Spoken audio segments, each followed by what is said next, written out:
The Sharks power play is set to make a huge leap in 25-26 season.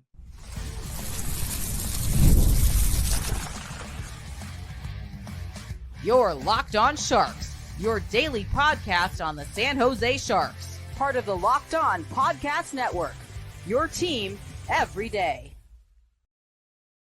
Hello, welcome to Locked On Sharks, the premier hockey podcast covering your favorite team in the Bay Area. My name is JD Young, caretaker at the Reef, also the co-host of Locked On NHL. I want to thank you for making the Locked On Sharks your first listen. Proudly part of the Locked On Network. We cover your team every day. And if you want to be an everydayer, all you have to do is just follow along wherever you get podcasts. And of course, you can watch on YouTube as well. And today we're going to be examining the Sharks power play and why I think it's set to make a big leap this season. We're going to be talking about John Klingberg and what his impact's going to be, how the Sharks are actually going to have consistent power play personnel for the first time in forever, and then increased depth on the power play, and why I think all these factors should lead the Sharks to have a middle-of-the-pack power play in the 25-26 season. So before we get to all that, do want to let you guys know today's episode is brought to you by Monarch Money. Take control of your finances with Monarch Money. Use code LOCKEDONNHL at monarchmoney.com for 50% off your first year. All right, your San Jose Sharks power play has been a bit of an issue the past couple of seasons, right? Other than like that 2-month period where the Lundline kind of, the Lundline really kind of drove the power play at the end of the 23-24 season. But over the last couple of seasons, the power play has stunk at times for the San Jose Sharks. But this season, I think you're going to see the Sharks power play make a big leap and not be one of the worst power plays in the NHL, and make that leap towards being more of an average power play, which again, right, we're asking for baby steps here. And if Sharks power play is anywhere near than average, I think you're going to see a lot more wins because you're going to score more goals. Duh.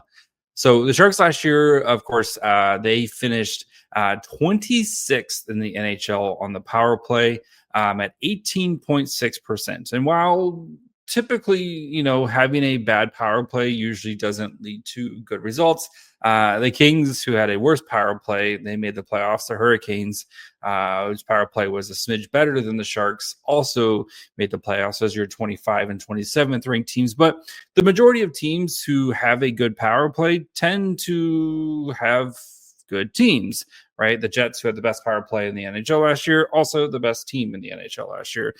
Vegas with the second best power play, pretty good team. I know the Devils, they ran out of steam because of injuries at the end of the season, but they were a good power play. The Red Wings might be the Red Wings and the Penguins might be the kind of exceptions to the rule here when it comes to the power play. But for the most part, right, if your power play is good and efficient, you typically win more games because you're taking advantage of your opportunities here.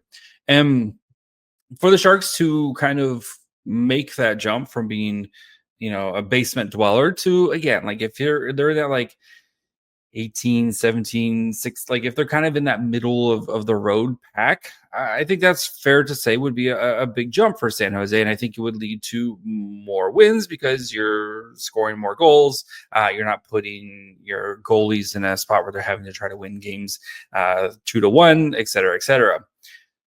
I think one of the biggest reasons for the Sharks power play is you're going to hopefully solve one of the biggest issues that they have, and that is the play at the point, right? And the Sharks, since the Erik Karlsson trade, have been struggling to find an answer to who can play the point on the power play. I pulled up over the past 2 seasons all the defensemen who've played on the power play for San Jose.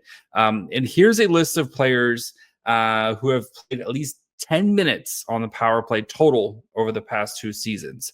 Jake Wallman leads the way with 137 minutes. Then you have Kalen Addison, who's not in the league anymore, 123. Timothy Liljegren, 102. Henry Thrun, 57. Jacob McDonald, 49. Jack Thompson, 36. Mario Ferraro, 35 minutes. Kyle Burrows, 26. Shakir Mukhamadullin, about 24 minutes. Luca Cagnoni in his 6 games played 18 minutes. And then Jan Ruda had over 10 minutes of power play time in his 123 games with the Sharks. This doesn't even include Mikael Granlund, who noted forward, who would play the point a lot when the Sharks ran the 5-4 unit because they didn't feel like they had a defenseman that they could trust out there to help drive offense or like run the power play, right? John Klingberg can run the power play. And yes, I know it's been years since John Klingberg has had the opportunity to kind of be the top guy on the power play, right? Last year he was with Edmonton. Of course, Ethan Bouchard is going to be Evan Bouchard, not Ethan. Evan Bouchard is going to be the guy for the Oilers, right? Running the power play. That power play, pretty good. Don't want to mess with it, right? Year before, didn't get a chance really to kind of establish himself with the Maple Leafs because he only played a handful of games before his injury. Before that, he played with the Ducks. He started the season with the Ducks where he was kind of the second man behind Cam Fowler. And then he got traded to the Wild. And of course, he never was the guy in there. But if you go back several seasons ago to when he was with the Stars, and he was kind of the guy for the Stars, those power plays were extremely good and extremely effective. The 2020-21 season, yes, I know, weird season, right, because of the divisions, et cetera, but Dallas had the 5th best power play unit in that season at 23.6%. The next season in the 21-22, they were the 11th best, but still operating at 22.4%. And yes, 100% way more talented teams than the Sharks, but Klingberg, the guy making the whole thing go from the point, especially with those Steve Spot power plays, like Brett Burns running those power plays for the Sharks for several years. That power play was always very good. Granted, you had Brett Burns, Pavelski, Thornton, Marlowe, et cetera, but still, it all kind of ran through Burns, kind of getting the thing going. And if you look at John Klingberg and those last 2 seasons of Dallas and that one season with Minnesota, Anaheim, he was still very effective on power play units. If you're looking right now, I have on Evolving Hockey. Yes, his 5-on-5 play and especially the defensive zone, not great, but we're focusing on the power play. If you're watching, it's on the right side here. If you're not, I'm going to explain it. But his goals for above 60, expected goals above 60, both excellent, well above kind of league average here. And then his Corsi for, so the shot attempts, also great. When John Klingberg's on the ice on the power play, the team generates a lot of shot chances, which the Sharks just need to get the puck on net more. So if Klingberg can recapture anywhere near, doesn't have to be that guy, but anywhere near the magic that he had a couple of seasons ago, and now that he's fully healthy, right? He said he's fully healthy after getting his hips shaved down and rehabbing from that. Was played, the majority of the games for the Oilers at the end of the season and in the playoffs. There's no reason to believe that Klingberg shouldn't be healthy going into the season. And he's got no competition to run the power play. And I think that's the main reason the Sharks brought him in, because they know they needed to get the work on this power play. And I think Klingberg's going to help unlock what the Sharks have on the power play because of his ability to generate offense and to help generate shot attempts. The Sharks just need to shoot the puck more, to be honest, when it comes to the power play. The second biggest thing we're going to talk about here in a second is this should be a much more consistent unit when it comes to the personnel. So we're going to examine that here in just 1 second.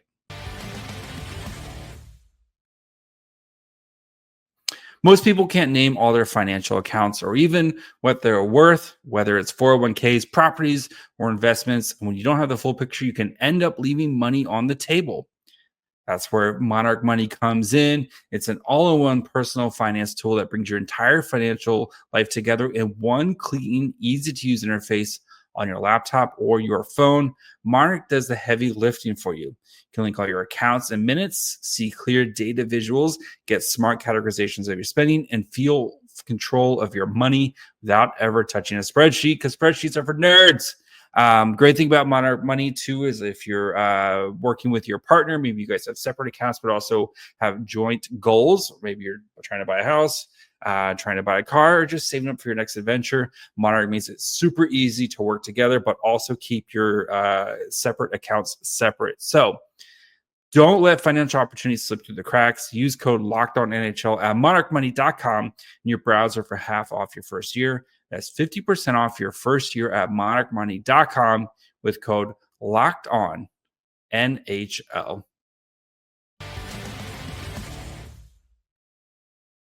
All right, before we continue, of course, want to thank you for making Locked On Sharks your first listen. If you haven't yet, perfect time to subscribe.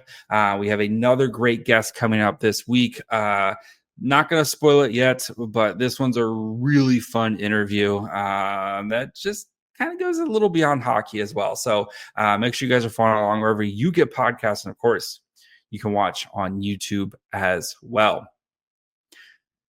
All right, the second big reason I think the Sharks power play is set to make a big jump this year is you're going to have like the same group of guys as your top players. We know who the Sharks top unit is, right? It's going to be Macklin Celebrini, Will Smith, Tyler Toffoli, and William Eklund, right? This unit here is going to have consistency. You know exactly who your guys are, right?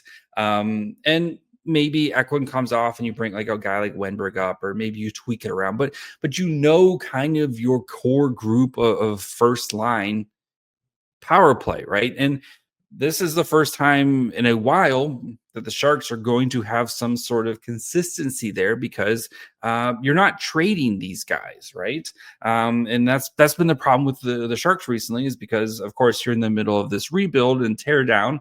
Anytime you can trade somebody that's got worth any sort of value that isn't part of your long-term future, you've been doing it. So it makes it hard for these guys to build long-term chemistry, right? You think back to those golden day Sharks, right, where you just knew it was Thornton, it was Marlowe, it was Pavelski, like it was Burnt, like you knew who was going out there on the power play, and like that power play was awesome for the most part. And while I don't expect this to be the Sharks power play for the next 10 years, but good chunks of it are going to be, right? Macklin Celebrini has established himself as arguably the best Sharks player, and if he isn't the best Sharks player right now, he will be by the end of the season. I think it's pretty safe to say. Will Smith has established himself as a top 6 forward, and we saw how he played in the back half of the season last year. William Eklund is a top 6 forward who just signed an extension. And Tyler Toffoli is going to be here for the next 3 seasons, most likely, unless he really, really doesn't want to be here anymore. And I think allowing these guys to kind of grow together, especially Eklund, Smith, and Celebrini. And yes, Michael Misa is going to be in there, and we'll talk about Misa here a little bit more at the end. But like allowing these guys to kind of grow and build their chemistry. And we've already seen a lot of the chemistry between Smith and Celebrini. We know these guys have been working out together this offseason. We know these guys have been attached at the hip basically since they both arrived last season. And we know Toffoli, what he's been kind of doing. And, we heard from Eklund last week about just kind of what this team is kind of going through and how they're ready to kind of start making their next steps here. I don't see why this can't be with those 4 guys. And then you have John Klingberg, who's just going to, again, a guy who is very good at running a power play. I don't see why with just those 4 guys right there shouldn't be a big jump, because these Smith and Celebrini aren't going to be going through their first years in the NHL next year, right? They've already gone through that. They kind of know the ins and outs of playing in the NHL now. Yes, there's still going to be more growth and learning, but their roles Like, it's not Will Smith with the training wheels on him for the first half of the season, trying to kind of navigate through an entire season and, maybe get some power play time. And then, like we saw, especially the first half of the season last year, right? Smith would get some power play time, and then he kind of sits on the bench for a little while, and then he kind of goes out for a even strength shift. Like, no, these guys are going to be getting their normal ice time, right? And Celebrini's going to be a 20-minute a night guy, and Smith's probably going to be an 18-minute a night guy, and Eklund's going to be an 18 to 20-minute night guy. Like, it's not going to be like they're going to be more kind of in the groove, if that makes sense, right? They're not going to be cold going out on the power play and trying to kind of figure things out. And especially if we have a line with Eklund, Celebrini, Toffoli, which we saw plenty of last year, and then you just add kind of Smith into the mix there. Like, I don't see why the chemistry shouldn't be off the charts between these guys. And we saw flashes of it last year, right? There was that one goal on the power play. Everybody knows I'm talking about against Montreal, where that puck was zinging around like crazy and scoring a goal there. Like, don't be surprised if we start to see more and more of that, because these guys are just getting to play together and they know what their roles are. They know how to play off each other more now. They're going to have a full camp together where everyone's going to, like, there's not going to be this, maybe, where does this guy fit in?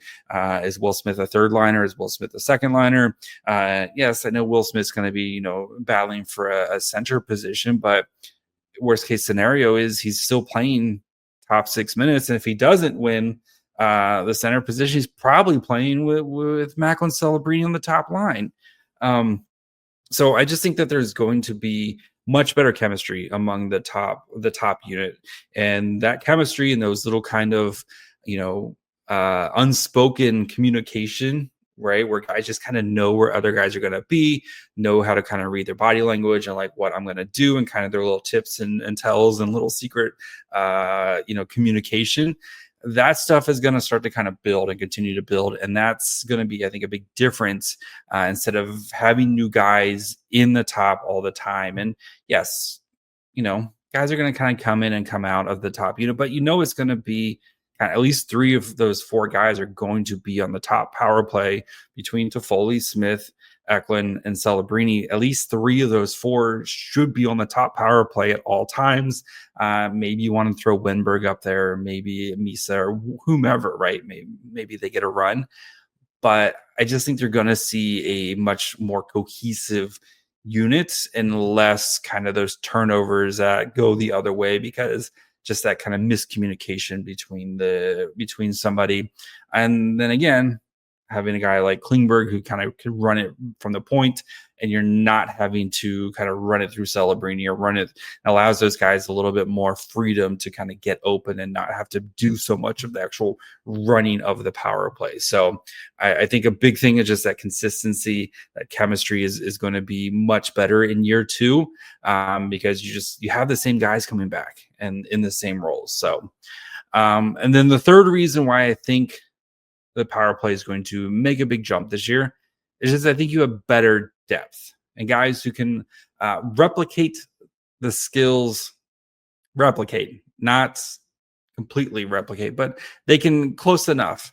So we're going to discuss the depth on the Sharks forward group and why I think you'll see more success in the power play here in just 1 second. I've been meaning to tell you about my new favorite jeanswear brand, Doer. I've been living in their premium straight fit jeans, and honestly, they completely changed the game for me. And the timing right now couldn't be better. Doer's opening up a brand new store in Hayes Valley on August 27th. And let me tell you why it's worth making the trip. I wear the jeans to work. Great thing. They look great, but more importantly, they feel great. They have 5 times the stretch of traditional denim. So you get that perfect fit without feeling restricted. Doer combines classic jeanswear style with the comfort and performance of athletic wear without sacrificing style. And Doer will open a brand new store in Hayes Valley on August 27th. Head over to 567 Hayes Street and mention my code LOCKEDONSF in store for 15% off your first order go to shopdoer.com/LOCKEDONSF. That's DUER for 15% off online. Trust me, Once you try them, you'll never want to wear anything else.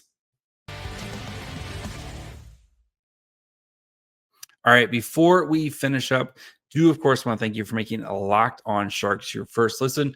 For your second listen, go check out the Locked On NHL podcast. There's no off season. We still got 5 episodes a week coming where we're bringing you the daily league-wide stories that matter the most with local coverage you love from Locked On.